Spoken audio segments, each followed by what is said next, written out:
এই দুনিয়ার ময়দানে মুনাফিক তো তারা সুবিধাবাদ আর জিন্দাবাদ, যেদিকে টাকা যেদিকে বিরিয়ানি ওইদিকে দৌড়।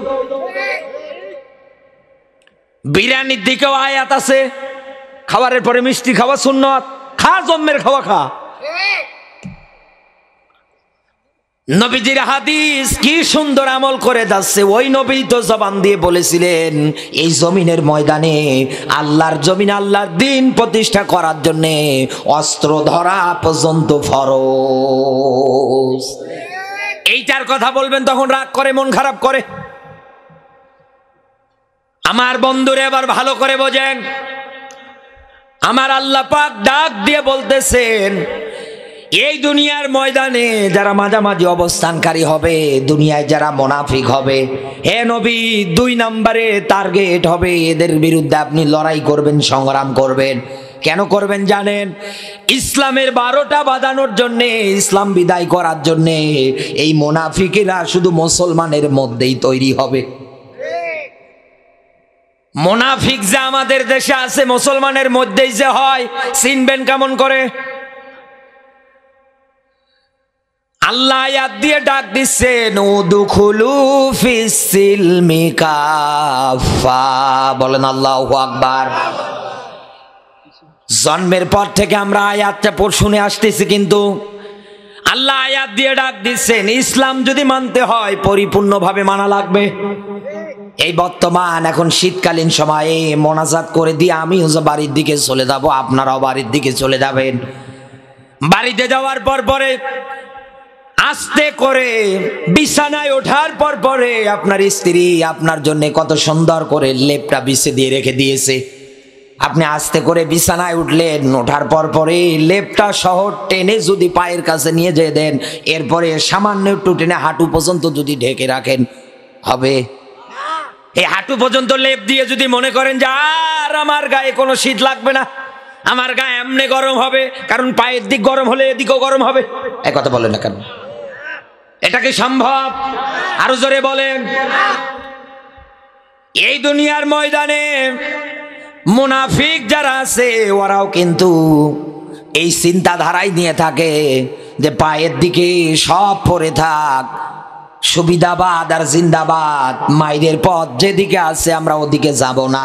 তারা সব সময়ের জন্য ইসলামের 12টা বাজানোর ধান্দা নিয়ে সব জায়গায় চলাচল করে। তাদের জবান হয়ে যায় 2টা। কাফেরদের কাছে যখন যায় বলে আমরা তোমাদের সঙ্গে আছি, মুসলমানদের কাছে যখন আসে বলে আমরা তোমাদের সঙ্গে আছি। দেখো না আমাদের দাড়ি কত বড়, দেখো না মাথায় টুপি কত বড়, দেখো না নামাজ পড়তে পড়তে কপালের মধ্যে দাগ পর্যন্ত পড়ে গিয়েছে। আমরা কি মুসলমানদের বিরুদ্ধাচারণ করতে পারি? এই দুনিয়ার ময়দানে কোন মানুষ যদি শান্তি পেতে চায়, কোন মানুষ যদি শান্তিতে বসবাস করতে চায়, শান্তিতে থাকতে চায়, ওই যে মানুষটা যেমন হাঁটু পর্যন্ত লেপ টেনে দেওয়ার পরে যেমন মনস্থ করেছিল পুরো শরীরটাতে তার গরম লাগবে, ভালো লাগবে আর শীত লাগবে না, এটা যেমন তার ভুল ধারণা। সে যদি পরিপূর্ণভাবে পুরো শরীরটা ঢেকে নেয় তাহলে না তার শরীরটাতে গরম লাগবে। ইসলাম যদি মানতে চান তামাম দুনিয়ায় আপনাকে মেনে নেওয়া লাগবে পরিপূর্ণ। দেখবেন পুরো পৃথিবীর ময়দানটা মিনিমাম আল্লাহর জান্নাতের বাগান হয়ে যাবে। আমার বন্ধুরা, এই দুনিয়ার ময়দানে এই মুনাফিক যারা আছে জন্মের পর থেকে আমরা সবাই জানি কি, যখন কথা বলে কথায় কথায় মিথ্যা কথা বলে, ওয়াদা করলে ভঙ্গ করে, আমানতের খেয়ানত করে, একথা বলে না কেন? এইরকম হাজার হাজার ব্যাখ্যা বিশ্লেষণ আমরা একাধারে দিয়ে যাই। এই যে আমানতের খেয়ানত, আমানত এটা তারা ধরে রাখতে পারে না। এবার আসেন আমি আপনাকে একটা আমানতের কথা বলি। ইন্নাল্লাহা ইয়া'মুরু বিল আদলি ওয়াল ইহসান, বলেন আল্লাহু আকবার। এই যে আইন, দাল, আল্লাহ, আদল, আদল মানে ন্যায় পরায়ণ, আদল মানে সদাচরণ, আদল মানে ভালো ব্যবহার। এই দুনিয়ার ময়দানে কোরআনটা আপনাকে আমাকে মালিক আমানত দিয়েছে। কারণ কোরআন নাজিলের ধারাবাহিকতা অনুযায়ী পাওয়া যায় আল্লাহ পাহাড়কে পর্যন্ত ডাক দিয়ে বলেছিল, পাহাড় আমি তোমার উপরে কোরআনটা দিতে চাই। পাহাড় ভয়ে কাঁপতে কাঁপতে ভীত হয়ে গিয়েছে, ডাক দিয়ে বলেছিল, মালিকে আমানতের ভার আমি গ্রহণ করতে পারবো না। জমিনকে বলেছিল, জমিন বলছে আল্লাহ আমার দ্বারা সম্ভব না।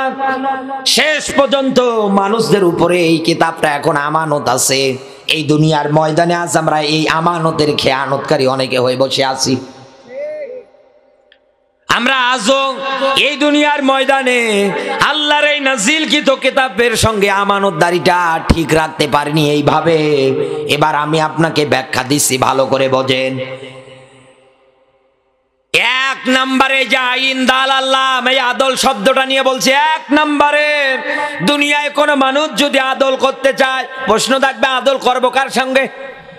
দুনিয়ায় কোনো মানুষ যদি আদল করতে চায় অবশ্যই অবশ্যই বিসমিল্লাহর বা থেকে শুরু করে সূরা নাসের সিন পর্যন্ত আল্লাহ যা দিয়েছে সবগুলোর সঙ্গে ওকে আদল করা লাগবে। কোরআনের আয়াত যখন যেখানে যেভাবে ওইভাবেই মেনে নেওয়া লাগবে। আল্লাহ আদেশ দিয়েছে ফাকুম বাইনান নাসি বিল হক, সত্য বিচার কর। বিচার করলে, রায় দিলে, আমার এই ফুরকান নামক সংবিধান থেকে রায় দাও, ফয়সালা দিয়ে দাও। আজ আমরা রায় দেওয়ার ক্ষেত্রে নিজের মন গড়া একাধিক হাজারো রায় দিয়ে যায়, যার কারণে এই দেশে আজ হাজারো অবিচার হয়, যার কারণে এই দেশের হাজারো মানুষেরা বিচার পায় না। বিচার হয়ে যায় এরকম। কিছুদিন আগে নেটে দেখেছিলাম এক ধর্ষণের বিচার করছে এক চেয়ারম্যান সাহেব বসে, পাবনা বেড়ায়। 100 বার কান ধরে উঠবস করিয়েছে, 5টা জুতোর বাড়ি দিয়েছে, আর 1000 টাকা জরিমানা করেছে। এই নাকি ধর্ষণের বিচার। অথচ এই দুনিয়ায় আল্লাহর কোরআনের কিতাবের নিয়ম নীতি যদি প্রতিষ্ঠিত থাকতো, কোরআন জানিয়েছে, ইসলাম জানিয়েছে, ও যদি বিবাহিত অবস্থায় জেনাবা বিচারে লিপ্ত হয়, মাটিতে গর্ত খনন করে ওকে পুঁতে ফেলো, এরপরে পাথর মেরে দুনিয়া থেকে বিদায় করো। অবিবাহিত অবস্থায় কেউ যদি জেনাবা বিচার করে ফেলে, মেয়েটা ডাল দাও, ওরে 100 বেতারাকে হাত মারো, মিডিয়া দিয়ে প্রচার করে সারা বিশ্বকে দেখিয়ে দাও জেনাবা বিচারের বিচার হচ্ছে। এদেশের যুবকরা ধর্ষণের নাম মুখে আনতে বন্ধ হয়ে যাবে। এদেশে এখন সর্বোচ্চ বিচার যেটা মৃত্যুদণ্ড, তারপরেও তো এই দেশে ধর্ষণ কমে না। তারপরেও তো এই দেশের 80 বছরের বুড়ি মহিলা পর্যন্ত রক্ষা পায় না, পাবে না। আপনি যতদিন না কোরআনের বিধান, কোরআনের নিয়ম নীতি, ইসলামী নিয়ম কানুন প্রতিষ্ঠিত না করবেন, ততদিন এই দুনিয়ার ময়দানে শান্তি তো দূরে থাক, তামাম দুনিয়ায় দাউ দাউ করে এরকম হাজারো অশান্তি দেখতে পারবেন। আপনাকে এই দুনিয়ায় আল্লাহর কিতাব মেনে নেওয়া লাগবে, কারণ আল্লাহ পাক বলেন মাইশাতাং দঙ্কা, দুনিয়ায় যারা কোরআন মানবে না তাদের জীবনে আমি আঁটো করে দেব, দুনিয়ায় আমি ওরা শান্তিতে থাকতে দেব না। আমার বন্ধুরা, 2 নম্বরে এই দুনিয়ার ময়দানে আদল হবে বিশ্বনবী মুহাম্মদুর রাসূলুল্লাহর সঙ্গে। আল্লাহর নবীর 40 থেকে 63 এই 23 বছর যদি আপনি নবীজিকে রাসূলুল্লাহ মেনে নিতে চান, অবশ্যই 40 থেকে 63 এই 23 বছর মেনে নেওয়া লাগবে। কারণ এই 23 বছরে তিনি রাসূলুল্লাহ ছিলেন।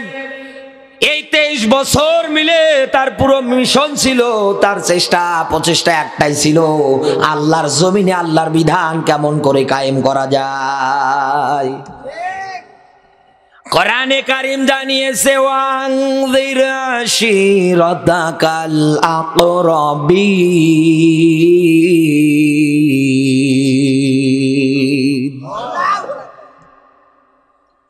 ভালো করে বোঝেন। আর রাহিকুল মাকতুমের বর্ণনা, বিশ্ব নবী মুহাম্মদ রাসূলুল্লাহ সাল্লাল্লাহু আলাইহি ওয়াসাল্লামকে আল্লাহ ওহী দিয়ে ডাক দিয়ে বলছেন, হে নবী, আপনার নিকট আত্মীয় যারা আছে তাদেরকে আপনি সতর্ক করেন, জাহান্নামের শাস্তির ব্যাপারে ভয় ভীতি দেখান। আল্লাহর নবী আমার ওই সময়ের মধ্যে সাফা পাহাড়ের পাদদেশে গিয়ে দাঁড়ালেন। আগেকার জামানার নিয়ম নীতি সিস্টেম এটাই ছিল, কেউ যদি বিপদে পড়তো পাহাড়ের উঁচু জায়গায় গিয়ে দাঁড়াতো, লোকজন দূর থেকে দেখতো যে লোকটা আসলেই বিপদে পড়েছে, তাকে সাহায্য করা দরকার। নবীজি আমার উপত্যকায় যখন দাঁড়িয়ে আছে, লোকজন এক এক ভাবে জড়ো হয়ে যাচ্ছে। নিচের মধ্যে যিনি দাঁড়িয়ে আছেন তার অনেক রক্তীয় সম্পর্কের মানুষ পর্যন্ত দাঁড়িয়ে আছে। তার ভিতরে একজন হচ্ছেন আবু লাহাব। নবীজি যখন এই বলেছে, আমি যদি তোমাদেরকে বলি এই অহুদ পাহাড়ের, এই সাফা পাহাড়ের পাদদেশের একদল লোক অস্ত্র শস্ত্র নিয়ে রেডি হয়ে আছে, যে কোনো টাইমে যে কোনো সময়ে তোমাদের উপরে অ্যাটাক করে দেবে, আক্রমণ করে দেবে, তোমরা কি বিশ্বাস করো? ওই সময়ের মধ্যে যারা কাফের বেঈমান ছিল, মুশরিক ছিল, তারা সবাই বলেছিল হ্যাঁ আমরা মেনে নিলাম, বিশ্বাস করে নিলাম। কারণ জন্মের পর থেকে আজ পর্যন্ত তোমার আচরণে কোনোদিন আমরা 2 নাম্বারই পাইনি। তুমি আমানতের কোনোদিন খেয়ানত করো না, তুমি কোনো মিথ্যা কথা পর্যন্ত আজ পর্যন্ত বলনি। আমরা এক বাক্যে তোমার কথাটা মেনে নিয়ে নিলাম। বিশ্ব নবী মুহাম্মাদুর রাসূলুল্লাহ সাল্লাল্লাহু আলাইহি ওয়াসাল্লাম এবার যখন ঘোষণা দিয়ে দিলেন, আমি আল্লাহর পক্ষ থেকে একজন রাসূল, আল্লাহর পক্ষ থেকে একজন নবী, আমি তোমাদেরকে এসেছি জাহান্নামের শাস্তির ব্যাপারে ভয় দেখাতে, জাহান্নাম থেকে বাঁচাতে। নিজের রক্তীয় সম্পর্কিত মানুষটা পাথর হাতে নিয়ে নবীজির দিকে ছুঁড়ে মারলেন। আমার আল্লাহ বরদাস্ত করলেন না। এই লোকটাকে ইতিহাসে এমন নিকৃষ্ট মরণ দিয়েছে, প্লেগ রোগ। শেষ পর্যন্ত ওর বাড়ির আত্মীয় যারা আছে, আহাল বর্ডার যারা আছে, ওকে বাড়ির থেকে বের করে জঙ্গলে ফালিয়ে দিয়ে আসলো। নাম তার আবু লাহাব। জানাজাও হয়নি, কেউ গোসলও দেয়নি, জঙ্গলের মধ্যে পচতে পচতে মারা গিয়েছে। ইতিহাস সাক্ষী আছে, এই দুনিয়ার ময়দানে আজও যারা আল্লাহর কোরআনের সঙ্গে আদল করতে পারে না, নবীজির সঙ্গে যারা আদল করতে পারে না, এই দুনিয়ার ময়দানে যারা বিধান মোতাবেক কাজ করতে পারে না, শুনে রাখে না, আবু লাহাবকে কিন্তু আল্লাহ ছাড় দিয়েছিল, কিন্তু ছেড়ে দেয়নি। কুকুর শিয়ালে ওর লাশ খেয়েছে। আল্লাহ না করুক এইরকম দিন আপনার কপালেও আসে কিনা। এই জন্য আমি আপনাকে হেদায়েতের দিকে ডাকছি, আপনি হেদায়েতের পথে ফিরে আসেন। আপনি আজও সময় আছে, দিন আর ইসলামী নিয়ম নীতিটা মেনে নেন, সুন্দর করে মেনে নেন, দিনের পথে ইসলামের পথে ফিরে আসেন। বিশ্ব নবী আমার এই দুনিয়ার ময়দানে সব ক্ষেত্রে সব জায়গার মধ্যে আদর্শবান ছিলেন। তার আদর্শটা আজ আমাদের থেকে হারিয়ে গিয়েছে। নবীর উম্মত দাবি করে, অথচ নবীজির কোনো আদর্শ জীবনে পাওয়া যায় না। দুনিয়ায় কোনো মানুষ যদি নবীজির আদর্শ অনুযায়ী আদল করে চলতে চায়, নবীজির জীবন জিন্দেগি অনুসরণ করে করে যদি চলতে চায়, নবীজি যে কায়দায় চলেছে, যেভাবে কথাবার্তা বলেছে, যেভাবে জীবন জিন্দেগি চালিয়েছে, নবীজি এই জীবন জিন্দেগি চালাতে গিয়ে 82 বার ডাইরেক্ট ইনডাইরেক্ট মারার টার্গেটে পর্যন্ত পড়েছিলেন। নামাজে সেজদায় তো কাফেরেরা মরা উঠে নারী ভুঁড়ি নিয়ে গিয়ে চাপিয়ে দিত।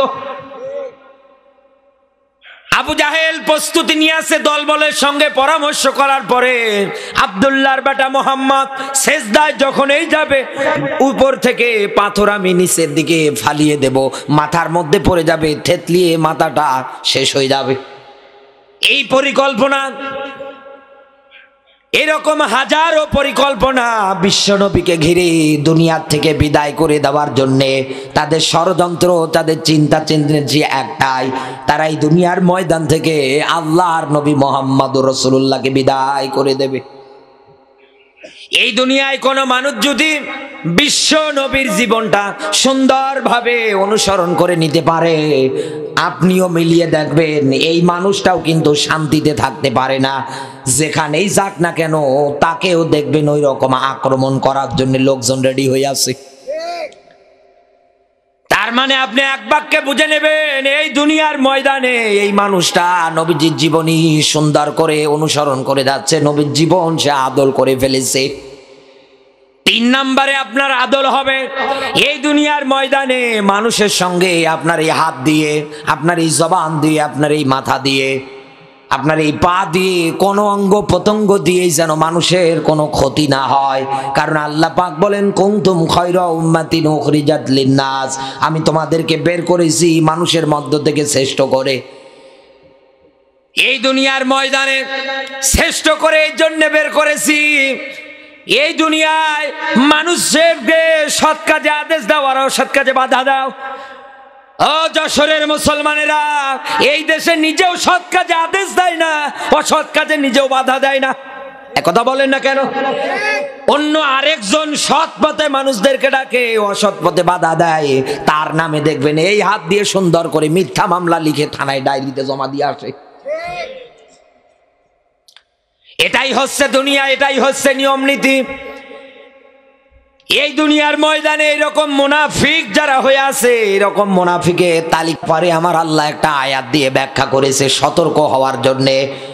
কোরআনের সব ব্যাখ্যা সব কিছু আমার আল্লাহ পাক জাতির জন্য সুন্দর করে উন্মুক্ত করে দিয়েছে, প্রশ্ন আকারে সব ফাঁস করে দিয়েছে। মানুষ যেন বুঝতে পারে, অন্তঃকরণের মধ্যে ভয় ভীতি তৈরি করে তিনি যেন তার জীবনটা সুন্দর করে চালাতে পারে, হেদায়েতের পথে যেন ফিরে আসতে পারে। এই জন্য আল্লাহ আয়াতগুলো দিয়েছে, কিন্তু আমরা মানতে পারি না। আল্লাহ পাক বলেন, ইন্নাল মুনাফিকিনা ফিদ-দারকিল আসফালি মিনান নার। সূরা নিসার 143 নম্বর আয়াত। আল্লাহ তাআলা ডাক দিয়ে বলতেছেন, হে নবী, এই দুনিয়ার ময়দানে যারা মাঝামাঝি অবস্থানকারী হবে, যারা মুনাফিক হবে, হে নবী, ওরা যদি মারা যায় ওদেরকে আমি জাহান্নামের একেবারে নিচে রাখবো। সাহাবীরা নবীজির কাছে প্রশ্ন করে ডাক দিয়ে বলে, হে নবী, জাহান্নামের নিচ বলতে কি বোঝায়?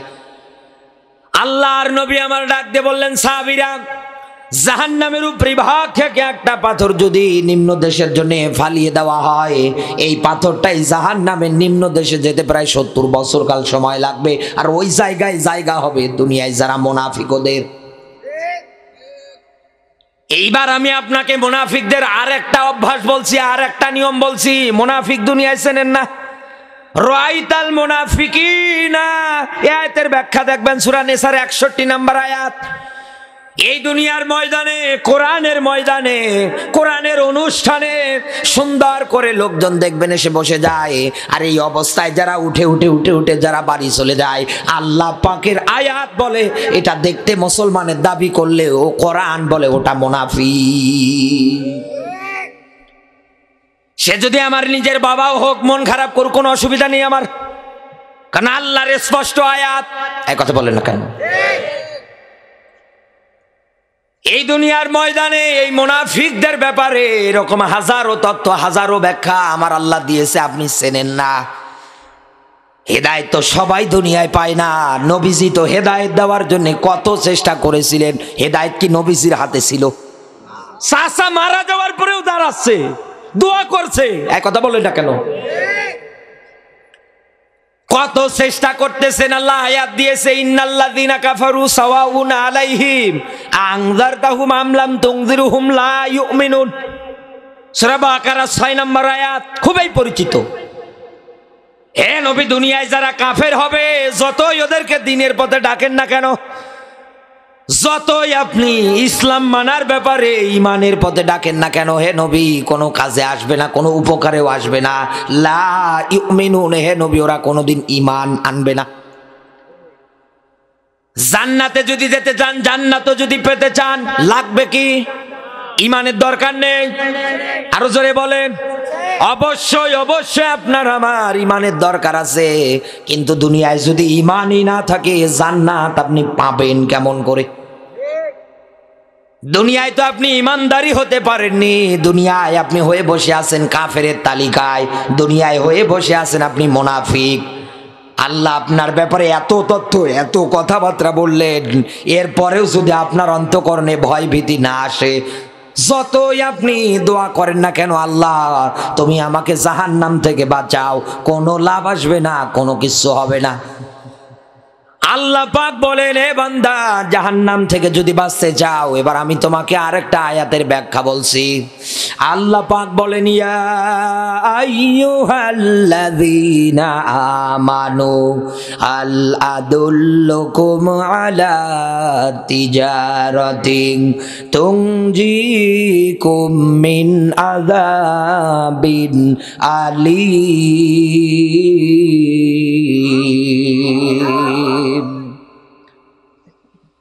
আমার আল্লাহ ডাক দিচ্ছেন, ইমানদার যারা আছে তোমাদেরকে বলছি, এই দুনিয়ার ময়দানে আমি তোমাদের কাছে একটা ব্যবসার সন্ধান দিতে চাই। ব্যবসার সন্ধান দিচ্ছে কে? আরো জোরে বলেন।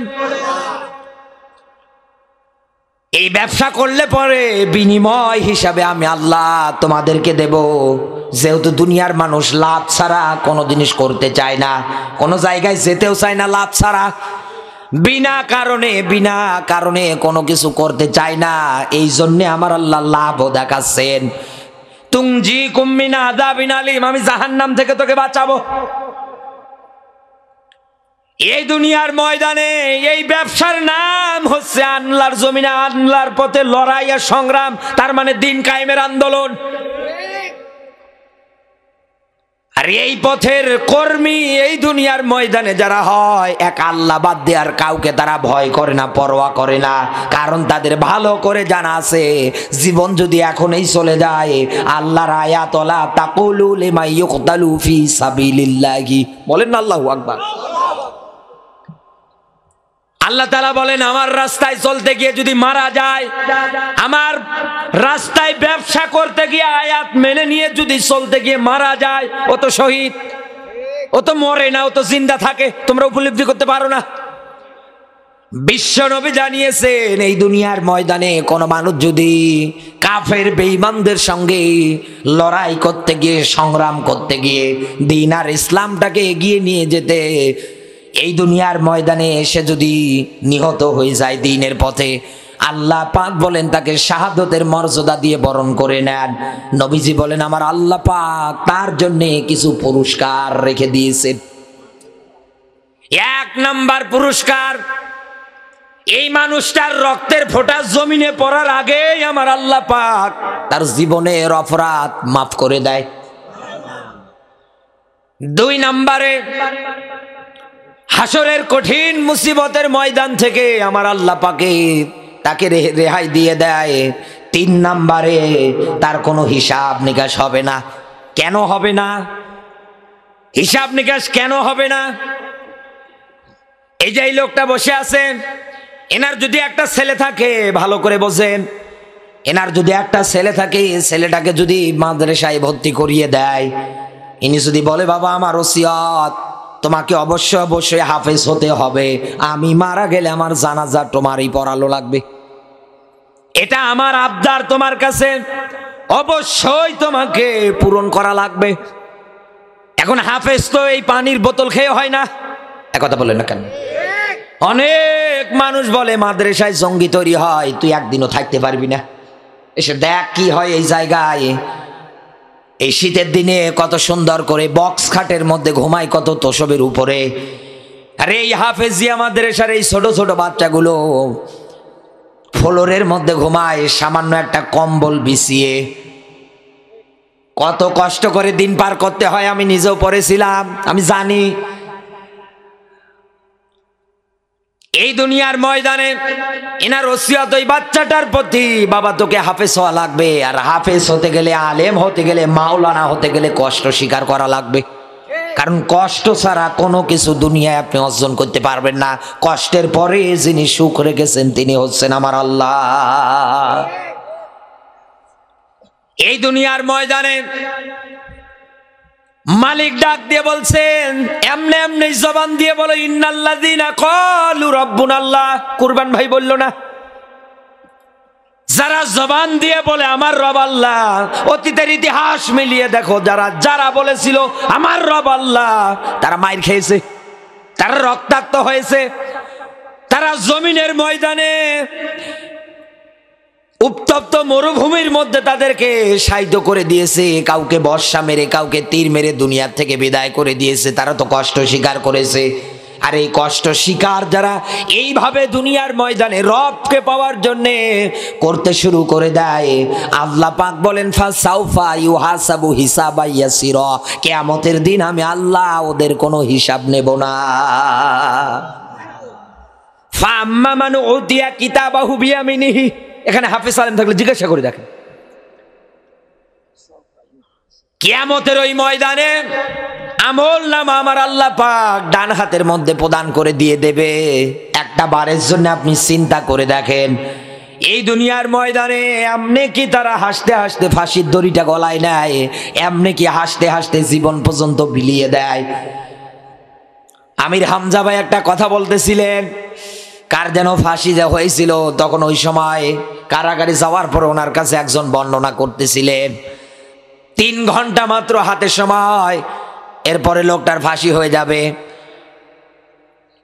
2 ঘন্টা ধরে লোকটা ঘুমাচ্ছে, কোনো চিন্তা নেই। 1 ঘন্টা পর ওঠার পরে সুন্দর করে গোসল উজু করার পরে নিজে এবার সুন্দর রেডি হয়ে গেল নামাজ পড়ার পরে। একটা মানুষ মাত্র 3 ঘন্টা বাঁচবে, তার তো চিন্তা হওয়া দরকার ছিল যে আমি আর 3 ঘন্টা আছি এই দুনিয়ার আলো বাতাসে। না, তিনি ঘুমাচ্ছে। এখন এই যদি এই জায়গায় আপনাকে আমাকে বলে বেটা তোর হাতে আর মাত্র 1 ঘন্টা সময়, কে কোন দিকে দৌড়াবে তার কোনো দিক ঠিকানা নেই, আর উনি ঘুমাচ্ছে। এমনে তো ঘুমাই না, আল্লাহ তাখাফু ওয়ালা তাহজানু আয়াত কি পড়েন না? এই দুনিয়ার ময়দানে আল্লাহ পাক বলেন যে আমার পথে টিকে থাকে, ওর মরণের সময় উপস্থিত হয়ে গেলে ফেরেশতারা নাজিল হয়, এসে সান্ত্বনা দেয়, আল্লাহর বান্দা তোর কোনো ভয় নেই, তোর কোনো চিন্তা নেই। ওয়াবশিরু বিল জান্নাতিল্লাতি, ওই জান্নাতের সুসংবাদ গ্রহণ কর যেটা আল্লাহ তোকে দেওয়ার জন্য ওয়াদা করেছে। সুবহানাল্লাহ বলতে পারেন না? এই দুনিয়ার ময়দানে এই জন্যই তো দিনের কর্মীরা ভয় পায় না, ওরা পিছু হটে আসে না। নবীজি বলেন আর একটা পুরস্কার আছে শহীদদের জন্য স্পেশাল ভাবেই, কিয়ামতের ময়দানে আল্লাহ আদর করে ডাক দিবেন, ও আমার শহীদ যারা বান্দা আছো, দুনিয়ার ময়দানে নিজের স্ত্রীর মায়া, সন্তানের মায়া, মা বাবার মায়া সব কিছু ত্যাগ করে যারা আমার জমিনে দিনটা প্রতিষ্ঠিত করার জন্য, আমার বিধান প্রতিষ্ঠার জন্য জীবন পর্যন্ত বিলিয়ে দিয়ে এসেছো, আমি আল্লাহ পাক আজকে তোমাদেরকে অফার দিচ্ছি, তোমাদের আহাল বর্ডার মেম্বার থেকে 70 জন মানুষের জন্য আমার কাছে আজকে সুপারিশ করো, আমি আল্লাহ পাক আজকে তোমাদের সুপারিশ গ্রহণ করে নেব। শহীদ শব্দের অর্থ হচ্ছে সাক্ষী। শহীদ শব্দের অর্থ কি? আরো জোরে বলেন। এই দুনিয়ার ময়দানে জাহান্নাম থেকে যদি আপনি বাঁচতে চান ও বন্ধু, একটাই মাত্র পথ, একটাই মাত্র মত, একটাই মাত্র কোরআনের বিধান। এই জমিনের ময়দানে অবশ্যই অবশ্যই আল্লাহর বিধান কায়েমের জন্য আপনাকে প্রচেষ্টা চালানোই লাগবে, যে দিক দিয়ে হয় হোক। এগুলো আজ না করার কারণে, এইগুলো থেকে পিছে সরে আসার কারণে কাফের বেঈমান যারা আছে এই দুনিয়ার ময়দানে, মুসলমানেরা আজ এই কোরআনটাকে পিছনে ফেলিয়ে দেওয়ার কারণে, এই কোরআনের বিধান থেকে মুখ ফিরে নেওয়ার কারণে কাফের বেঈমান যারা আছে ওরা নিজের মন মতো জীবন জিন্দেগি সুন্দর করে বানাচ্ছে। আরে ভাই, ওরা মারা গেলে তো বিনা হিসাবে জাহান্নামে যাবেই, কিন্তু আপনি মুসলমান জাহান্নামে যাবেন না, একটু হিসাব নিকাশ করে তো যাওয়া দরকার। এই দুনিয়ার ময়দানে যারা এই আয়াতগুলো মানে না, এই আয়াতগুলোকে যারা পিছনে ফেলে রেখে দেয়, উল্টো যারা এই আয়াতের পর্যন্ত বিরুদ্ধাচরণ করেন, আসেন আমি আপনাকে কোরআনে কারিমের সূরা ফুরকানের 30 নম্বর আয়াত খুলে দেখাই।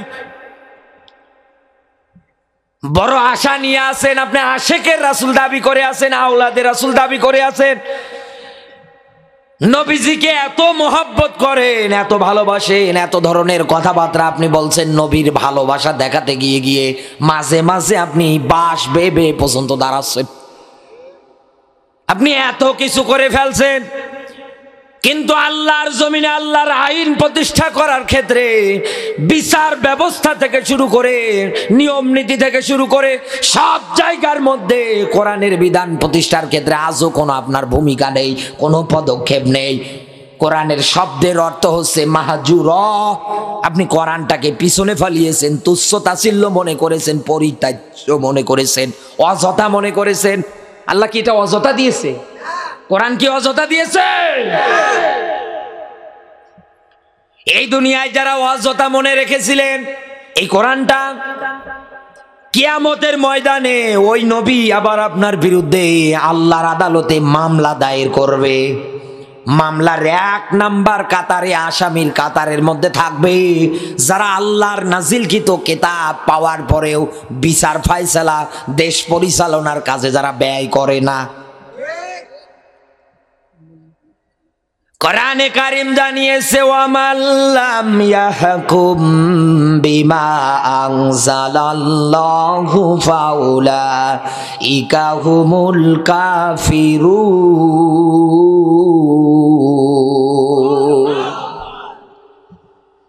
সূরা মাইদা 5 নম্বর সূরা 6 নম্বর পারা 44 নম্বর আয়াত। পর পর 3 জায়গায় 3 অর্থে এসেছে কাফের, জালেম, ফাসেক। আল্লাহ পাক বলেন, এই দুনিয়ার ময়দানে যারা আমার কোরআন দিয়ে দেশ চালায় না, পরিচালনা করে না, বিচার করে না, আইন কানুন নিয়ম নীতি সব যারা মাইনাস করে দেয়, ওরা কাফের। আয়াত প্রথমে কি ছিল? জাহিদিল কুফার, লড়াই হবে। এরপরে এরা জালেম, এরপরে এরা ফাসেক। পর পর এই দুনিয়ার ময়দানে আপনাকে দেখেই মনে হচ্ছে আল্লাহ আয়াত দিয়েছি, এখনো মুসলমানের ভেষ ধরে বসে আছেন। ওই ছোটবেলায় ছোট্ট বাচ্চা, মাঝে মাঝে আমার জীবনের উদাহরণ আমি দেই, যখন ছোট ছিলাম মাছ ধরার খুব ইচ্ছে, শখ আমার। একটু পানি হলে এই শয়তান যে কিছু পেলেই মাঠের মধ্যে নিয়ে দৌড় দিতাম। ছোট ছোট এলাকায় কি বলে, দাঁড়কে মাছ বলে না, খুব যে লাফায়। হ্যাঁ, একটু পানি হলেই যারা কি সুন্দর করে দেখবেন লাফালাফি শুরু করে দেয়। আমার এলাকায় বলে দাঁড়কা মাছ, পুঁটি মাছ। এই ধরার জন্য বের হতাম। তো যাইতে দেখতাম গর্তযুক্ত জায়গায় মাগুরের পোনার মতো মনে হয়, নাম তার ব্যাঙের বাচ্চা। হাত দিয়ে উঠিয়ে নিয়ে বাড়ি আসতাম। আসার পরে মার হাতে দিতাম, বলতাম দেখো আমি মাগুরের বাচ্চা ধরে নিয়ে এসেছি। মা বল, ধর, একটাও তো এগুলো মাগুরের বাচ্চা, সব ব্যাঙের বাচ্চা। আমার এত বলছে, আমার বিশ্বাস হচ্ছে না। না, এসব হবেই মাগুরের বাচ্চা, দেখো না। মা বোঝাচ্ছে, বেটা না, এগুলো মাগুরের বাচ্চা না ব্যাঙের বাচ্চা, আমি বুঝতেছি না। আমার এবার বোঝাচ্ছে, শোন, এর 1টা 2টা 3টা 4টা করে ডিগিতে নিয়ে ছেড়ে দে, পুকুরে ছেড়ে দে, পুষ্কুনিতে ছেড়ে দে। দেখবি কিছুদিন পরে এর পা বের হবে, এর লম্বা হবে। মাগুর তো বাবা এরকম হওয়ার কথা না। মাঝে মাঝে দেখছি, ওই জমি বাড়িতে গিয়ে আবার দেখছি, আসলে তো আমি যা ধরেছিলাম এ তো সব ব্যাঙ হচ্ছে, একটাও তো মাগুরের বাচ্চা নাই। এই দেশের এরকম হাজারো মানুষ মুসলমানের ভিতরে কাফের, বেঈমান, মুনাফিকের আবরণ দিয়ে দিয়ে বসে আছে। এই কথা বলে না কেন? এদেরকে চিহ্নিত করে রাখেন। এরা আমাদের ইসলামের সবচাইতে বড় দুশমন। এরা চায় না এই জমিনে আল্লাহর বিধান কায়েম হোক। দুনিয়ায় যারা চায় না আল্লাহর কিতাবের বিরুদ্ধাচরণ করে, কিয়ামতের ময়দানে 1 নম্বরে নবীজি ওদের বিরুদ্ধে আগে মামলা করবে। 2 নম্বরে যারা মা বাবা বসে আছেন, সন্তান জন্ম শুধু দিয়েই যায়। মাঝে মাঝে বিভিন্ন জায়গায় গিয়ে বসে বসে গল্প করছে, কি জানলা আমারে 3টা ছেলে দিয়েছে। কি করে? বলে একটা গান শিখছে, আর একটা বলে রাজমিস্ত্রির হালতে আছে, আরেকটা বলে ইঞ্জিনিয়ারিতে আছে। বলে একটারও কি মক্তবে দিলে কোরআন পড়ার জন্য? বলে না। এই দুনিয়ার ময়দানে এরকম যত নিয়ম নীতি আপনি শিক্ষা দেন, কোনো লাভ হবে না যদি কোরআনের জ্ঞান শিক্ষা না দেন। আপনি কোরআনের জ্ঞান যদি আপনার সন্তানকে শিক্ষা না দেন, আপনার সন্তান কান ধরে আপনাকে বিদ্যা বয়সে বৃদ্ধাশ্রমে জায়গা করে দেবে।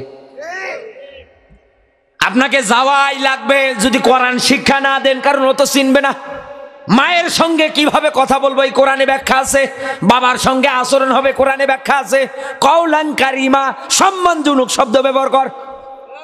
যখন কথা বলবি মাথাটা নিচু করে নম্র ভদ্রভাবে মা বাবার সঙ্গে আচরণ কর, কথাবার্তা বল। এদেশের হাজারো সন্তানেরা আছে, শুধু মা বাবা কোরআন শিক্ষা না দেওয়ার কারণে চোখ রাঙিয়ে কথা বলে, বাবার গায়ে পর্যন্ত হাত ওঠায়, কথা বলে না কেন? আর এগুলো বলতে গেলে বলে মৌলবীরা রাজাকার, অথচ বাঁচাতে চায়, মৌলবী রাজাকার হয়ে গেল। আমার বন্ধুরা ভালো করে বুঝবেন, 3 নম্বরে এই দুনিয়ার ময়দানে যারা শিক্ষা ব্যবস্থার মধ্যে সিলেবাস আকারে 1 থেকে মাস্টার্স পর্যন্ত কোরআনে কারিমের জ্ঞানগুলো কম্পোচারি করে দেয় না। কারণ কোরআনের জ্ঞান প্রত্যেকটা মানুষের অর্জন করা ফরজ। অবশ্যই অবশ্যই আপনাকে ফরজ এই বিধানটা মেনে নেওয়াই লাগবে, শেখাই লাগবে আপনাকে। এই কারণে আপনি শিখবেন। আল্লাহ পাক বলেন, এই দুনিয়ার ময়দানে যারা ইমানদার হয়, যারা মুত্তাকি হয়, যারা আল্লাহওয়ালা মানুষ হয়ে যায়, দুনিয়ার ময়দানে যারা কোরআনের জ্ঞান অর্জন করতে শুরু করে দেয়, কারণ এই কোরআনের মধ্যে যত কথা আছে সব কথাগুলো কার? আল্লাহ জোরে বলেন।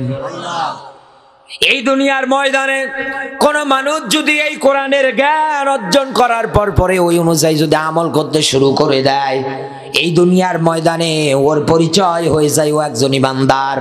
আল্লাহ পাক এই ইমানদারদের ব্যাপারে নিজে ব্যাখ্যা দিচ্ছেন। আল্লাহ পাক বলেন, ইউখরিজুহুম মিনাল যুলুমাতি ইলান নূর। বলেন আল্লাহু আকবার। আল্লাহ তাআলা বলেন, এই দুনিয়ার ময়দানে যারা ইমানদার হয়, এদের অভিভাবক, এদের বন্ধু একজন, তিনি কে? আরো জোরে বলেন। আল্লাহ আমার কেমন বন্ধু?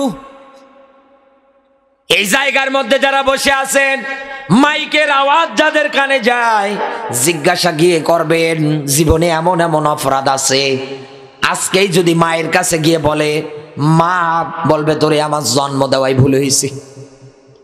বাবার কাছে গিয়ে যদি বলে এই অপরাধ, বাবা বলবে বেটা তুই বাড়িতে থাকিস না, তুই আমার চোখের সামনে থেকে দূর হয়ে যা। ভাই বোন যারা আছে সবাই কিন্তু রক্তের যারা আছে সবাই অপরাধের কথা শুনলে সব কিছু ছিন্ন করে ফেলবে। ও যশোরের মুসলমানেরা, আমার আল্লাহ পাক আপনার জীবনের অপরাধগুলো কত কত দয়াময় দেখেন। তিনি আপনার জীবনের অপরাধগুলো সাত্তার নামের ওসিলায় গোপন করে দিয়েছে, ঢেকে দিয়েছে আবরণ দিয়ে, দুনিয়ার মানুষ জানতে পারে না যতক্ষণ আপনি অন্যের কাছে গিয়ে না বলেন। সুবহানাল্লাহ বলতে পারেন না? ওই মালিকের কাছে আপনি যদি কেঁদে কেঁদে বলতে পারেন, আল্লাহ আমি অপরাধ করেছিলাম, না বুঝে অপরাধটা স্বীকার করলাম, আল্লাহ গো আমি না বুঝে অপরাধ করেছিলাম, অপরাধটার জন্য অনুতপ্ত হচ্ছি, মাথাটা নত করে দিচ্ছি। ও আল্লাহ আমি তোমার কাছে আজকে প্রতিজ্ঞা করতেছি, জীবনও আর কোনোদিন অপরাধে জড়িত হব না, কোনোদিন আমি অপরাধ করব না। এই নিয়ম, এই চিন্তা, এই টেন্ডেন্সি অনুযায়ী দুনিয়ার ময়দানে আপনার জীবনটা গঠন করে নেন, দেখবেন আমার আল্লাহ পাক আপনার জীবনের তাওবা কবুল করে নিয়েছে।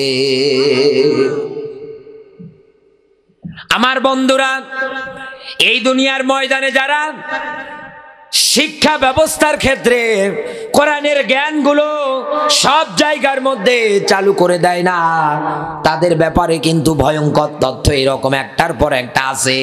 এরপর পরে এই দুনিয়ার ময়দানে যারা আল্লাহর পথে লড়াই আর সংগ্রাম করে না, এদের অভিভাবক, এদের বন্ধু কিন্তু এই দুনিয়ায় আমার আল্লাহ না, এদের অভিভাবক, এদের বন্ধু। পরের আয়াতে আল্লাহ ব্যাখ্যা দিয়েছে, ওয়াল্লাযীনা কাফারু আউলিয়াউহুমুত তাগুত, ওদের অভিভাবক, ওদের বন্ধু হচ্ছে শয়তান। আল্লাহ পাক বলেন, এই দুনিয়ার ময়দানে শয়তান যদি কারো বন্ধু হয়ে যায়, আমার আল্লাহ ব্যাখ্যা দিচ্ছেন, ইউখরিজুনাহুম মিনান নূরি ইলায যুলুমাত, এই শয়তান যদি কারো বন্ধু হয়ে যায়, আল্লাহ পাক বলেন এই শয়তান তাকে হেদায়েতের পথ থেকে বিচ্ছিন্ন করে জুলুমাতের পথের দিকে ধাবিত করবে। এই দুনিয়ার ময়দানে আল্লাহ পাক বলেন, যারা এই ক্যাটাগরিগুলো মেনে নেবে, উলাইকা আসহাবুন নার, ওর থাকার জায়গা হবে জাহান্নাম, হুম ফিহা খালিদুন, ওই জায়গায় চিরকাল থাকবে। একটা বারের জন্য আপনি চিন্তা ভাবনা করে দেখেন তো, কোরআনের আয়াত যেখানে যত জায়গায় আপনি এইভাবে অস্বীকার করে যাচ্ছেন, তত তো আপনার জীবনের লস। আপনি কেন বোঝেন না? কেন কোরআনের পথে, ইসলামের পথে আপনি থাকতে চান না? কেন আপনি দিন কায়েমের পথে থাকতে চান না? কেন মন মানসিকতা উল্টা পাল্টা করে ফেলেন? আল্লাহ যেন সব কিছু থেকে আমাদেরকে হেফাজত করে, দ্বীনের জন্য, ইসলামের জন্য কবুল করে। জোরে বলুন আমিন। নবীজির প্রতি দরুদ মানবতার মুক্তির মডেল, মানবতার মহান আদর্শ, মানবতার শিক্ষক, নবী কুর শিরোমণি মুহাম্মাদুর রাসূলুল্লাহ সাল্লাল্লাহু আলাইহি ওয়াসাল্লাম। জবান সেরে কোরআনের সোনালী আয়াত আমার সঙ্গে পড়ে না। আউযু বিল্লাহি মিনাশ শাইতানির রাজিম। বিসমিল্লাহির রহমানির রহিম।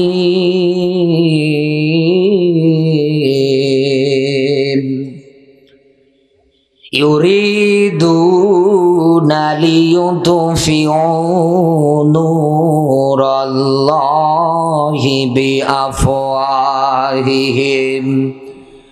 আল্লাহু মুতিম্মু নূরিহি ওয়ালাউ কারিহাল কাফিরুন।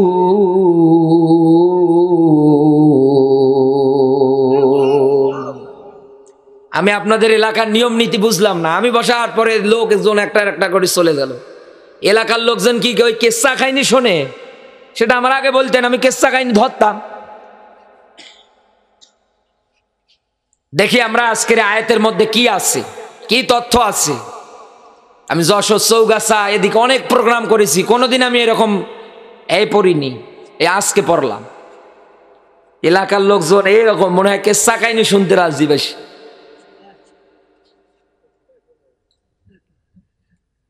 দেখি আমার আজকের এই তিলাওয়াতকৃত আয়াতের মধ্যে কি আছে।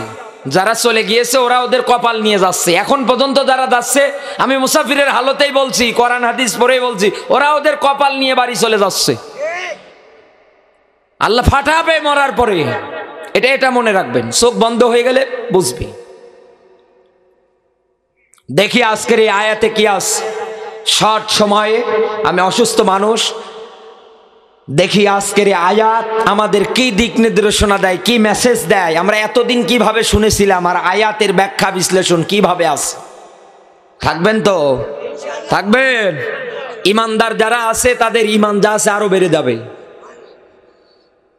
আল্লাহ পাক বলেন, ইউরিদুনা লিইউতফিউ নূরাল্লাহি বিআফওয়াহিহিম। এই দুনিয়ার ময়দানে কাফের বেঈমান যারা আছে, তারা তো চাইবে মুখের ফু দিয়ে আল্লাহর নূর, ইসলামের নূরটা বিদায় করে দিতে। এই কারণেই তারা বিদায় করে দিতে চাইবে, কারণ ওরা ভালো করে জানে এই দুনিয়ার ময়দানে আল্লাহর কিতাব, আল্লাহর নিয়ম নীতি প্রতিষ্ঠিত হতে ওরা দেবে না। কারণ ওরা বড় বড় জায়গায় সুদের হাজারো এনজিও তৈরি করে ফেলেছে। কথা বলেন না কেন? ওরা বড় বড় জায়গায় হাজারো খারাপ একটার পর একটা নিয়ম নীতি তৈরি করে ফেলেছে। এই জন্যই তো ওরা বিরুদ্ধাচরণ করবে, বিদায় করে দিতে চাইবে।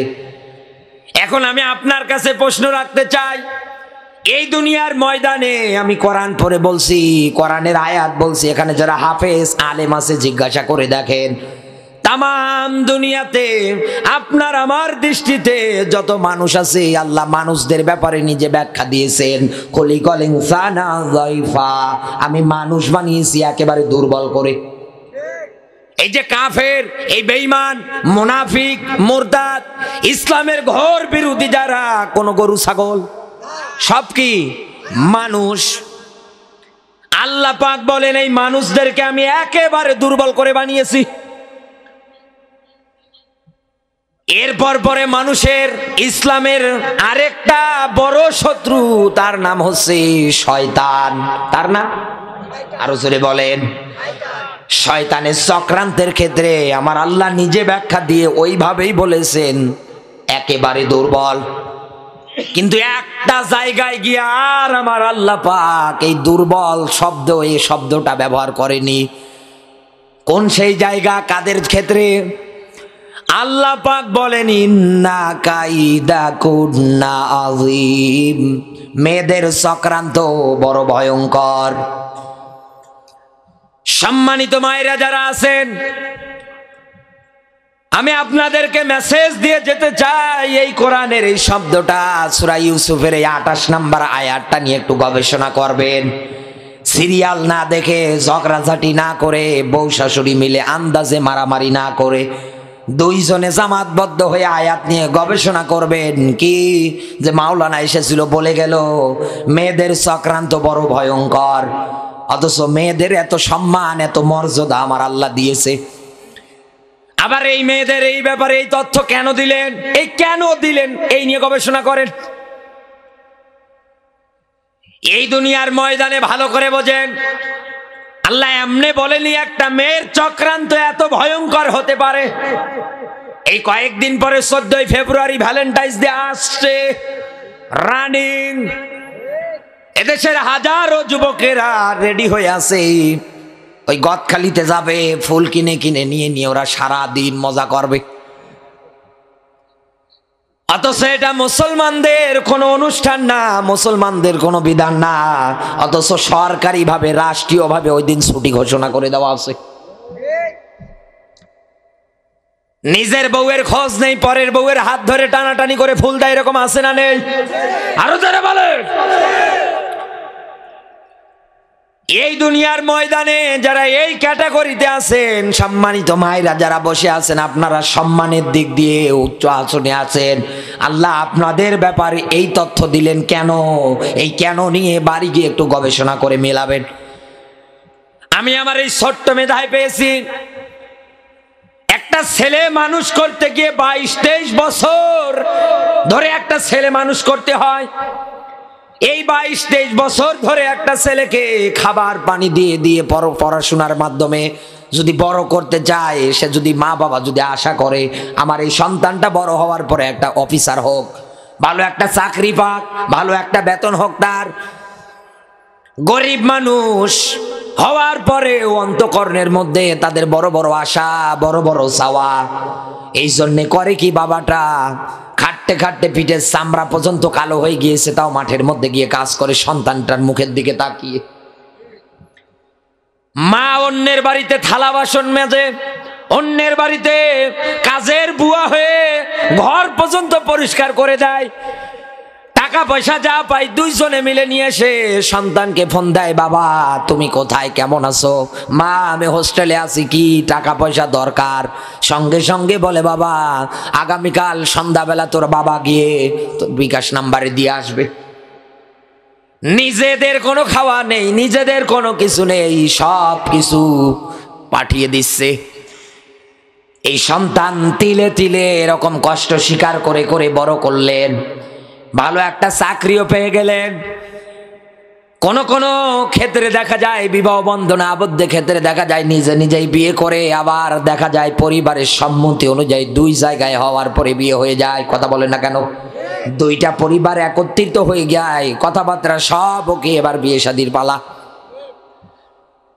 1 বছর 6 মাস যেতে না যেতেই দেখবেন এই 22-23 বছর ধরে কষ্ট কষ্ট স্বীকার করে মানুষের বাড়িতে কাজের বুয়া হয়ে জমিতে শ্রম দিয়ে যেই মা বাবা সন্তানটা বড় করে আজকে আরেকটা মেয়ের সঙ্গে বিবাহ বন্ধনে আবদ্ধ করে দিল, 6 মাস যেতে না যেতেই মুরগি একটু ধান খেয়েছে, এই নিয়ে ঝগড়াই নিয়ে মারামারি। ছেলে বউ রেখে গিয়ে গেছে মনে করেন বাড়িতে, আর ও থাকে শহরে। বউ বারবার ফোন দিয়ে বলছে জলদি করে বাড়ি আসো, তোমার মাও ভালো না, তোমার বাবাও ভালো না। আর এদিকে ওই মেয়েকে ওর বারবার ফুসলাচ্ছে ওর মা আর ওর বোন। হ্যাঁ তুই এখন ওই জায়গায় পড়ে আছিস, জলদি করে যা, ওর মা বাবা সব ডিলেট করে দে। ওরে এক কথায় বল, যদি আমার নিয়ে খেতে হয় তোর মা বাবা ডিলেট। শহর থেকে সন্তান বাড়ি আসার পরে তাকিয়ে দেখে বউটা আমার এত সুন্দর, এত সুন্দর গায়ে চামড়া, বউ পাগলা দেওরা। বাধ্য হয়ে বউয়ের দিকে তাকিয়ে মা বাবার সঙ্গে সম্পর্ক কাট করে বউয়ের হাতটা ধরে আস্তে করে চলে যায় শহরে। শহরের যাই বাড়ি ভাড়া নিয়ে কত সুন্দর আরামে দিন পার করে, আর এদিকে মা বাবা ক্ষুধার জ্বালায় রাতের বেলা ঘুম পর্যন্ত পারতে পারে না। 22-23 বছর কষ্ট স্বীকার করে একটা সন্তান মানুষ করার পরে যিনি ষড়যন্ত্র করে মা থেকে সন্তানদের আলাদা করলো, বাবা থেকে সন্তানেরকে আলাদা করলো, সে একজন নারী।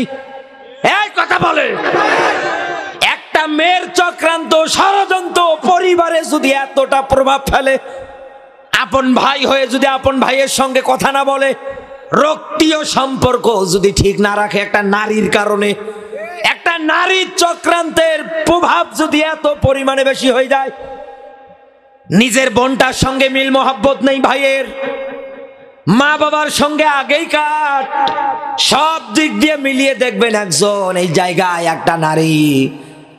একটা নারী যদি রক্তীয় এতদিনের সম্পর্ক ছিন্ন করে দিয়ে আলাদা করতে পারে, মারা গেলে পর্যন্ত অনেকের আসতে দেয় না। জীবনে অনেক দেখেছি আমি। সামান্য যদি দুনিয়ায় একটা পরিবারে একটা মেয়ের চক্রান্ত এত ভয়ঙ্কর হয়, আর এরা যদি ওই পর্যায় পর্যন্ত যায়, পুরো দেশে তো আগুন জ্বলার কথা। এই জন্য তো জ্বলছে। 2 জায়গায় দেখবেন এদের পাবেন না, মসজিদের ইমামতিতে আর ফায়ার সার্ভিসের চাকরিতে। আজকে যদি আপনি এই দিক দিয়ে যান ফায়ার সার্ভিসের ওদিকে কোনোদিনও যদি যান, গিয়ে জিজ্ঞাসা করবেন কেন এই জায়গায় মেয়েদের চাকরি দেয় না, ওরা একবারেই বলবে ওরা আগুন জ্বালাতে পারে, নেভাতে পারে না। কথাটা তো ঠিক। এদিকে ঘর পুড়ে যায়, ও কেরোসিন ঢালছে, পানি মনে করে। এই দুনিয়ার ময়দানে মা বোন যারা আছেন, আমার কথাটাতে কষ্ট নেবেন না, এটাই সমাজের সবচাইতে এখন বড় দাঁড়িয়েছে এই দেশে। এই যে পাশে আসার সময় দেখলাম বৃদ্ধাশ্রম, পুরো এলাকা, কত বড় একটা এলাকা জুড়ে কত বড় জায়গা নিয়ে এই রকম বৃদ্ধাশ্রম আমিও পেয়েছিলাম সেই কিশোরগঞ্জ যাওয়াতে, গাজীপুর বাইপাস হয়ে যে মেইন রোড কিশোরগঞ্জ চলে গেছে পাকুন্দিয়া হয়ে। যে দৃশ্যগুলো আমি দেখেছি, কি অবস্থা! এত নিষ্ঠুর হতে পারে সন্তান? অধিকাংশ মা বাবা গুলো পড়ে আছে, কারো সন্তান পুলিশের চাই, কেউ ইঞ্জিনিয়ার, কেউ ডক্টর। এক মুরব্বীর পেয়েছি, ওনার গোলে এখন পর্যন্ত ইংরেজিতে কথা বলছে। কি গো, পাগল নাকি?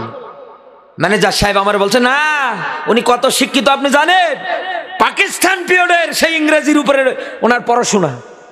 চিন্তা করছি, আল্লাহ, এই লোক। চাচা আপনার ছেলে কি করে? ইংরেজিতে বলছে, আমার ছেলে ডক্টর। আপনি এখানে কেন?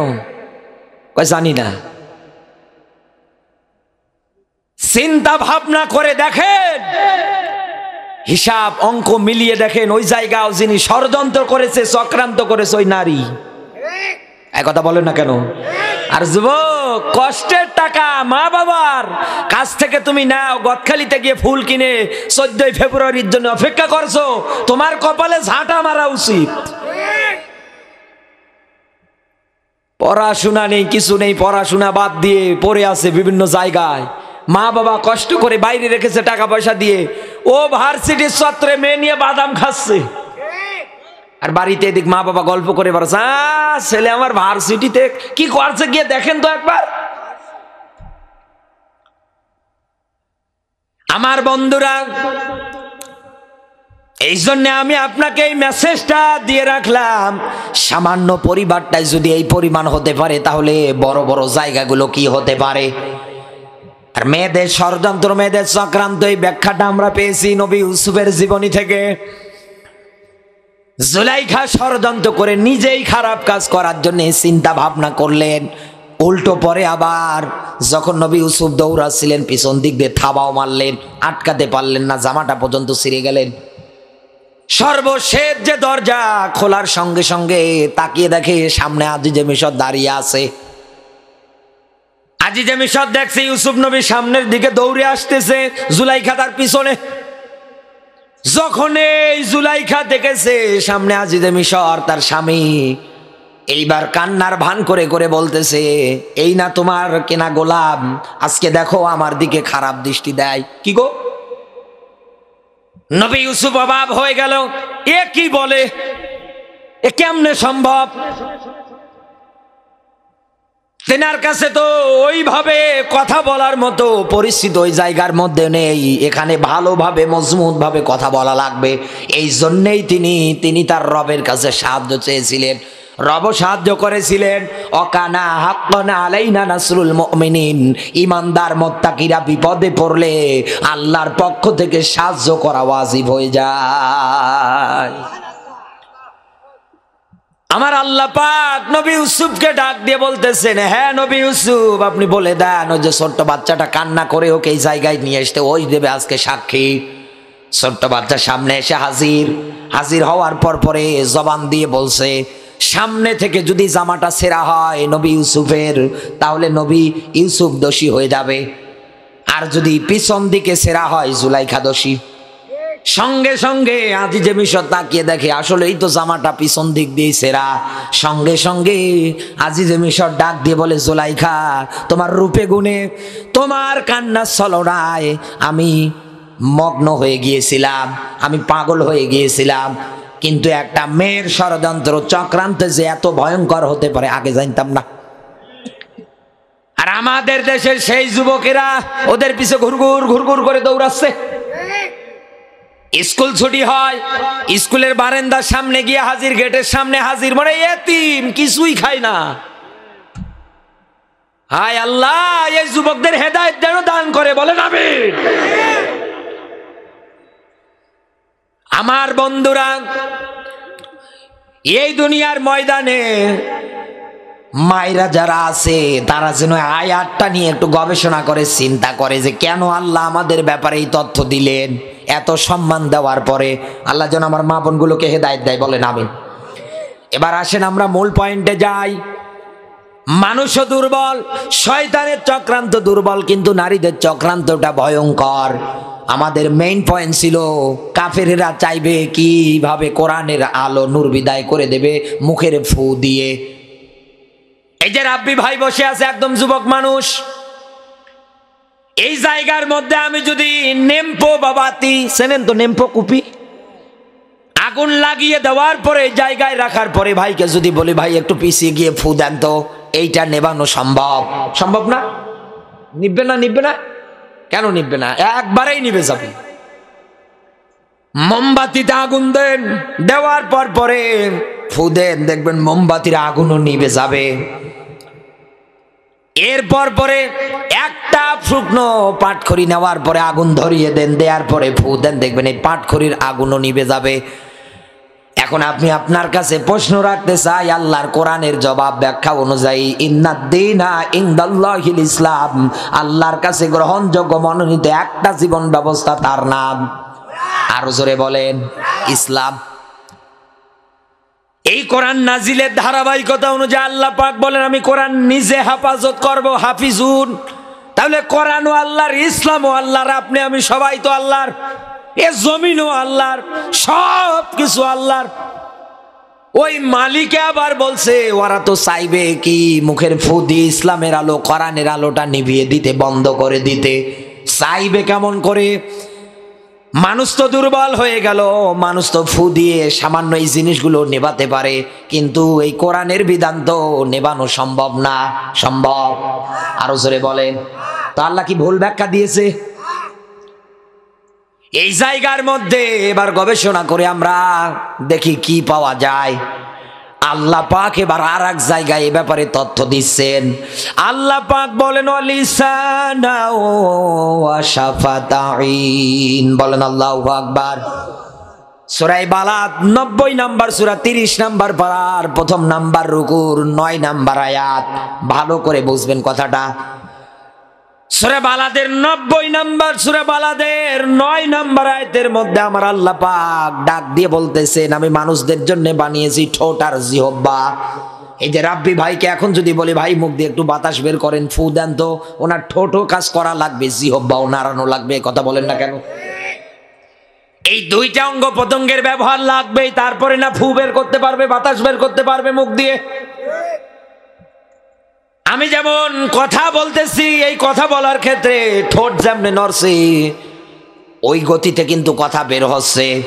আপনারা আমার কথা জবাব দিচ্ছেন কিন্তু একই কায়দায়, ওই ঠোঁট আর জিহ্বার সাহায্যে। আমার আল্লাহ পাক এই ফুর ব্যাখ্যাটা বলতে এইটাই বুঝিয়েছে, এই দুনিয়ার ময়দানে কাফের বেঈমান যারা আছে তারা এই ঠোঁট আর জিহ্বাকে কাজে লাগিয়ে ইসলামের বিরুদ্ধে হাজার হাজার মিথ্যা কথা রচনা করবে।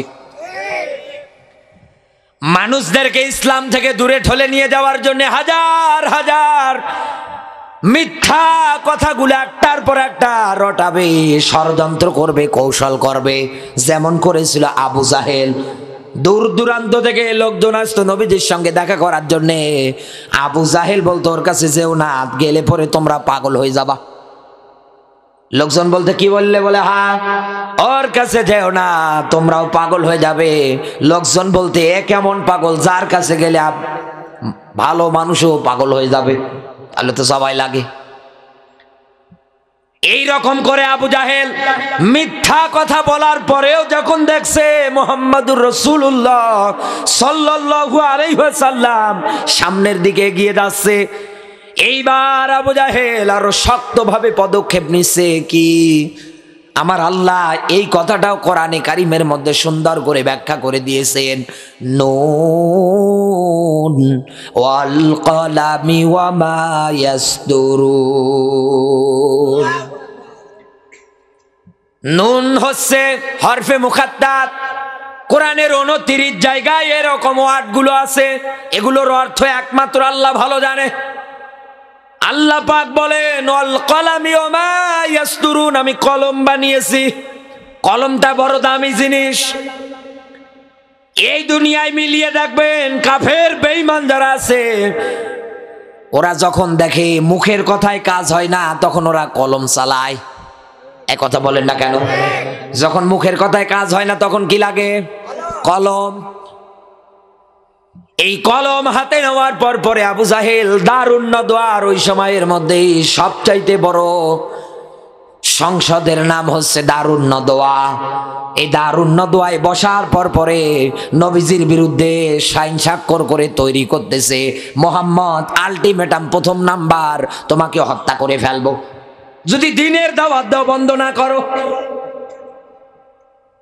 2 নাম্বারে তোমাকে কারাগারের মধ্যে আবদ্ধ করে ফেলবো। 3 নাম্বারে এই দেশ থেকে তোমাকে তাড়িয়ে দেব। দারুন নদওয়ায় আবু জাহেল সংসদে বসে এই বিলগুলো পাশ করেছিলেন কলম দিয়ে লিখে লিখে। এই দুনিয়ার ময়দানে আজও মিলিয়ে দেখেন আমাদের এই বাংলাদেশের কত আলেমের সঙ্গে নবীজির এই 3টা পয়েন্ট মিলে যায়। কোরআনের বুলবুলি 8-9 লাখ 10 লাখ করে মানুষ হয়ে যেত কোরআনের ময়দানে, শুধু মানুষে মানুষ। এই লোকটাকে পর্যন্ত আজকে মালয়েশিয়ায় পাঠিয়ে দিয়েছে শুধু একটা কলমের স্বাক্ষরে। কেন দিলেন? কারণ কাফেরেরা ভালো করে জানে এই দুনিয়ায় মিজানুর রহমান আজহারি যেভাবে কোরআন প্রচার করে, এক মাঠে 8 লাখ 9 লাখ 10 লাখ 12 লাখ এতগুলো করে লোক যদি যায়, মিজানুর রহমান আজহারি কোরআনে কারিম থেকে যদি সুন্দর করে জাতিকে ধারাবাহিকভাবে তাফসির ব্যাখ্যা করে বোঝাতে পারে, জাতি যদি কোরআন বোঝে সামনে আমাদের পিটিয়ে নামাবে। এই জন্যই তো নিরপরাধ মানুষটা আজও মালয়েশিয়ায় পড়ে আছে, হাজার হাজার মানুষ তার জন্য পাগল হয়ে আছে। কবে ফিরবে বাংলাদেশে আল্লাহ যেন নিয়ে আসে, বলেন আমিন। আপনি ষড়যন্ত্র বোঝেন না, ওই ফু নিয়েই পড়ে আছে। এই দুনিয়ার ময়দানে এই কলম এমন দামি জিনিস, কারো যদি জমি জাল দলিল করে নিতে চান একটা কলম হলেই এনাফ। একথা বলেন না কেন? কারণ আমি মিথ্যা মামলা যদি দিতে চান একটা কলম হলে এনাফ। এই কলম দিয়ে আপনাকে লেখানো লাগবে। এরপর পরে কাফেরদের চক্রান্ত হবে, ষড়যন্ত্র হবে। আল্লাহর নূর আর ইসলামটা বিদায় করার জন্য তারা উঠে পড়ে লাগবে। এরপর পরে তাদের চক্রান্ত হবে এই মোবাইলগুলো দিয়ে, ইলেকট্রনিক যত জিনিস আছে এইগুলো দিয়ে, নেটগত যত জিনিস আছে এইগুলো দিয়ে তারা একটার পর একটা কার্যক্রম চালিয়ে যাবে। এই যে মোবাইলটা আপনি দোকানে যান, দোকানে যাওয়ার পরে এই মোবাইলটা কিনবেন, মোবাইলটা যখন নেওয়া হয় তখন কিন্তু সিম কার্ড দেয় না, দেয়? মোবাইল কেনার পর পরে অন্য দোকানে গিয়ে আপনাকে সিম কার্ড নেওয়া লাগবে। সিম কার্ড নেওয়ার পর পরে এইবার এই মোবাইলটার মধ্যে যদি আপনি ইউটিউব নিয়ে আসতে চান, ফেসবুক নিয়ে আসতে চান, আপনার নিজের ভালো একটা যদি প্ল্যাটফর্ম তৈরি করতে চান অনলাইন জগতে, তাহলে মেগাবাইট এমবি এটা আপনাকে নেওয়া লাগবে এই সিমের মধ্যে। আপনি টাকা দিয়ে সিম নিলেন, নেওয়ার পরে মেগাবাইট এমবি সব নিয়ে নিলেন, মোবাইলও নিয়ে নিলেন। মোবাইলের ভিতরে প্রবেশ করার পর পরে এইবার আপনি মোবাইলের ডাটা কানেকশনটা অন করার পর পরে মনে করেন 3 বারে ট্রিপল হাজি, এই হাজি মানুষ এসে যে হজ করে, হজ থেকে এই মোবাইল নিয়ে এসেছে মনে করেন। দেশে আসার পর পরে সিম কার্ড ঢোকানোর পরে মনে মনে চিন্তা করছে, কাবার দৃশ্যগুলো আজও আমার চোখের মধ্যে ভাসে। দেশে আসলাম আর তো দেখতে পারি না, দেখি তো ডাটা কানেকশন করে একবার ইউটিউবে যাই।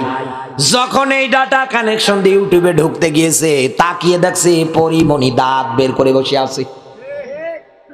নাউজুবিল্লাহ বলে মোবাইলটা অফ করেছে, কেটে দিয়ে চিন্তা করছে, কি দেখলাম, আমি হাজি মানুষ, হজ করে আসলাম, এবার যাই দেখি। ওরে আল্লাহ, এইবার এই নেটের মধ্যে গিয়ে তাকিয়ে দেখছে চাপাই নবাবগঞ্জের সেই মাহিয়া মাহি। চিন্তা করছে, আল্লাহ এ কি দেখি আমি। এখন আমি আপনার বিবেকের কাছে প্রশ্ন ছুড়ে দিলাম, মুরব্বী মানুষ, আল্লাহর ভয় ভীতি আছে তার ভিতরে হাজি মানুষ, তিনি না হয় কেটে দিয়ে ফিরে এসেছে, কিন্তু যুবক যুবতীরা যদি পায়, ওরা তো অনলাইন ক্লাস করবে ওইগুলোর উপরে। এই দুনিয়ার ময়দানে এইভাবেই তো ওরা ইসলামের পথ থেকে, কোরআনের পথ থেকে দূরে সরে যাবে। আর মানুষ যদি ইসলামের পথ থেকে, কোরআনের পথ থেকে দূরে সরে যায়, এমনিই কোরআন পড়ে থাকবে, কোনো আইন কানুন নিয়ম নীতি রচন বচন কায়েমের জন্য কেউ কোনোদিন কোনো কিছুই বলবে না, যেমন আজ এই দেশে বলে না। আমার বন্ধুরা, আমার কথাগুলোয় রাগও হতে পারে আপনার, কিন্তু আপনি একটা বার বাস্তবে চিন্তা ভাবনা করে দেখেন তো, কথাগুলো কিন্তু 100-100 ঠিক হওয়াই লাগে। এটাই এখন চলতেছে নিয়ম কানুন, এটাই এখন দুনিয়া হিসাবে ব্যবহৃত হচ্ছে। কারণ এই অনলাইন, এই নেট জগৎ, ইউটিউব বলেন, ফেসবুক বলেন, যত কিছু আছে সব কিছু নিয়ন্ত্রণ করে কাফেরেরা, সব ওদের হাতে, ওরা যেমনে চায় তেমনে চালাচ্ছে। আর এই দেশের মধ্যে যখন বিবাহ বন্ধন হয়, বিবাহ ভালো জিনিস, হালাল জিনিস, কত সুন্দর গেট করে ঝিকমিকি বাতি দেয়, ওই জায়গায় আবার বক্স বাজায়। ভণ্ডামি কে দিয়েছে আপনাকে?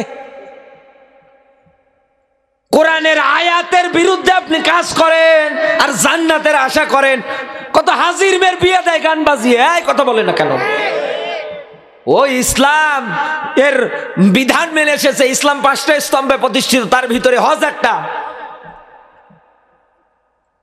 আর ও এসে বিয়ে দেওয়ার ক্ষেত্রে, মেয়ে বিয়ে দেওয়ার ক্ষেত্রে বক্স বাজাচ্ছে। সূরা লুকমানের 6 নম্বর আয়াত। অধিকাংশ মানুষ টাকা পয়সা দিয়ে খারাপ অশ্লীল বাক্য কিনে নেয়, আর এই খারাপ অশ্লীল বাক্যগুলো, এই গান বাজনাগুলো, বাদ্যযন্ত্রগুলো তাদেরকে আল্লাহর পথ থেকে দূরে ঠেলে নিয়ে যায়। আল্লাহর স্পষ্ট ব্যাখ্যা, ফাকাদ দাল্লা দালালাম বাইদা, আমি যদি কাউকে পথ হারা করে দেই, পথ ভ্রষ্ট করে দেই, কেউ যদি পথ ভ্রষ্ট হয়ে যায় তার কৃত কর্মের কারণে, আল্লাহ পাক বলেন, বল কেউ কি আছে তোকে পথ দিবে? কেউ নেই। আজ আমরা এরকম পথ হারা, দিনের পথ থেকে আমরা হারিয়ে যাচ্ছি। কোনো চেষ্টা, কোনো প্রচেষ্টা আমাদের ভিতরে নেই। মালিক এইবার আপনার ইমানটা জাগ্রত করার জন্যে, মজবুত করার জন্যে, মালিক এইবার আপনাকে ডাক দিয়ে বলতেছে, আল্লাহু মুতিম্মু নূরিহি ওয়ালাউ কারিহাল কাফিরুন।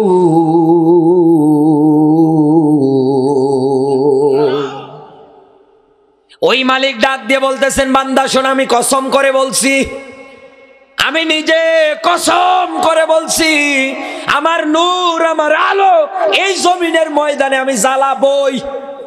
কাফেররা যতই অপছন্দ করুক, অস্বীকার করুক, ওদের যতই কষ্ট লাগুক, ওরা যতই বলুক বিদায় করে দেব, আমি আল্লাহ পাক কসম করে বলছি, আমার জমিনে আমার দিন ইসলাম থাকবে। ইমানদার যারা আছে তাদের জন্য এইটাই ইমানের খোরাক। যা আল্লাহ তো কসম করেছে, কোনো এমপি তো কসম করেনি, কোনো মন্ত্রী তো কসম করে বলেনি, এদেশের কোনো সরকারও তো বলেনি। কসমটা কার? তিনি কি মিথ্যা কথা বলবে সামনে বলবে? কোনো সম্ভাবনাই নেই, কারণ তিনি আমাদের রব। তিনি আমাদেরকে দিক নির্দেশনা দিচ্ছে, সাহস দিচ্ছে, বান্দা শোন, আমি কসম করে বলছি আমার জমিনে আমার দিন ইসলামের বিজয় একদিন হবেই। আল্লাহ পাক যেন আমাদেরকে চর্ম চোখে দেখে কবরে যাওয়ার তৌফিক দান করে। জোরে বলুন আমিন, আরো জোরে বলেন আমিন। সম্মানিত মা বোন যারা এসেছেন, আমি ছোট্ট দুইটো মেসেজ আপনাদেরকে দিয়ে যেতে চাই। নেককার যদি হতে চান, নেককারিনী একজন নেককার স্ত্রী যদি আপনি হতে চান, আপনার জন্য বিশ্ব নবী মুহাম্মদ রাসূলুল্লাহ সাল্লাল্লাহু আলাইহি ওয়াসাল্লাম কিছু উপদেশ দিয়েছে। তার এক নম্বরে, ভালো করে বলছেন, তার এক নম্বরে এই দুনিয়ার ময়দানে আপনার ভিতরে দিনদারিত্ব থাকা লাগবে। মায়েদের ভিতরে দিনদারিত্ব বলতে কি, নামাজ, রোজা, পর্দা, এরকম ইসলামের যত বিধান আছে সব মেনে নেওয়া লাগবে, তাহলে একজন দিনদার মানুষ হয়। একথা বলেন না কেন? নামাজ যে পড়ে না ওরে আমরা কি কই? বেঈমান। ওর কি বলি দিনদার? এই লোকটা দিনদার বলি না, তারে বলি বেনামাজি, বেঈমান, তুই কাফের হয়ে গেছিস। এরকম আমরা অনেক তথ্য, অনেক ধরনের কথা বলি। সম্মানিত মায়েরা যারা আছেন, জীবনটা যদি কিয়ামতের ময়দানে জান্নাতে নিয়ে যেতে চান, জান্নাতে যদি যেতে চান, এক নম্বরে দিনদারিত্ব অর্জন করেন, এখনো সময় আছে। ওয়াসারিউ ইলা মাগফিরাতিম মির রাব্বিকুম, আল্লাহ পাক বলেন দৌড়ে আমার ক্ষমার দিকে। আমার ক্ষমা যদি একবার পেয়ে যাও, এই যে আসমান দেখো, এই যে জমিন দেখো, এই আসমান জমিন একত্রিত করলে বিশালতা শেষ হয়ে যাবে। আমি তোমার জন্য যে জান্নাত বানিয়েছি, ওই জান্নাতের বিশালতা কোনোদিন শেষ হবে না। দুই নম্বরে মায়েদের জন্য উপদেশ, মায়েরা স্বামীর সম্পদের হেফাজতকারী হবে। পারলে আলো স্বামীর সম্পদ চুরি করে বিক্রি করে। কার বউ এরকম দেখি একটু হাত তোলেন তো? একজনও নেই। সম্মানিত মায়েরা, সম্পদ বলতে শুধু টাকা পয়সায় বুঝিয়ে নিলে হবে না। সম্পদ বলতে স্বামীর সন্তানগুলো আপনার কাছে সম্পদ। স্বামীর সম্পদ মানে আপনার সম্পদ, এটাই মনে করা লাগবে। এই মনে করে রাসূলের হাদিস বলছি, লা তাজআলু বুয়ুতান মাকাবির, ঘর কবর বানানো যাবে না। কারণ যে ঘরে কোরআন নেই, কোরআনের তেলাওয়াত নেই, আইন কানুন নেই, নিয়ম নীতি নেই, ওই ঘরটা শয়তানের আড্ডাখানা। একথা বললেন না কেন? ওই ঘরটা শয়তানের আড্ডাখানা। যেই দেহ, যেই বডিতে কোরআন নেই, ওই দেহ, ওই বডিও শয়তানের আড্ডাখানা। এজন্য আপনার সন্তানের দায়িত্ব আপনাকে নিতে হবে, কোরআন হাদিসের আলোকে পরিচালনা করানো লাগবে সন্তানগুলোকে। তিন নম্বরে চরিত্র সুন্দর করা লাগবে। বাস্তবে বলতে চাই না, মায়েরা ভালো মানুষ অনেক। মায়েদের ব্যাপারে এত ব্যাখ্যা, সম্মানের দিক দিয়ে, মর্যাদার দিক দিয়ে। নবীজির কাছে সাহাবী আসছেন, আসার পরে ডাক দিয়ে বলে, হে নবী, আমি মা বাবার মধ্যে আমার ক্ষেত্রে হকদার কে বেশি? নবীজি বললেন, উম্মুকা, তোমার মা। এরপরে বলে তোমার মা, এরপরে বলে তোমার মা। তিনবার নবীজি মায়ের কথা বলে শেষবারে বললেন তোমার বাবা। মায়ের সম্মানের ব্যাপারে আল্লাহর নবী তিনবার মায়ের কথা বললেন। সুবহানাল্লাহ বলতে পারেন না? সেই মায়েদের আজকে অবস্থা দেখেন, চরিত্র এমন বানিয়েছে, মা আর মেয়ে একসাথে নাচানাচি করে ফেসবুকে আপলোড দেয়। দেখো জাতি, আমরা মা আর মেয়ে ড্যান্স দেই। হায় আফসোস। স্বামী আর স্ত্রী কাপল ব্লগার যশোরে অনেক নেই, টিকটকার। আল্লাহ যে এর কোন জাহান্নামে রাখবে। চরিত্রের হেফাজতকারী অবশ্যই আপনাকে হওয়া লাগবে। আপনার চরিত্রটা হেফাজত করবেন। নবীজি বলেন, এই দুনিয়ার ময়দানে যারা জবান এবং লজ্জা স্থানের হেফাজতকারী হবে, আমি নবী মুহাম্মদ রাসূলুল্লাহ তাদের জান্নাতের জিম্মাদার হয়ে যাব। আর সেই মায়েরা আজকে কি করে? মায়েদেরকে আমি খাদিজাতুল কুবরার সাথী হতে চাই না।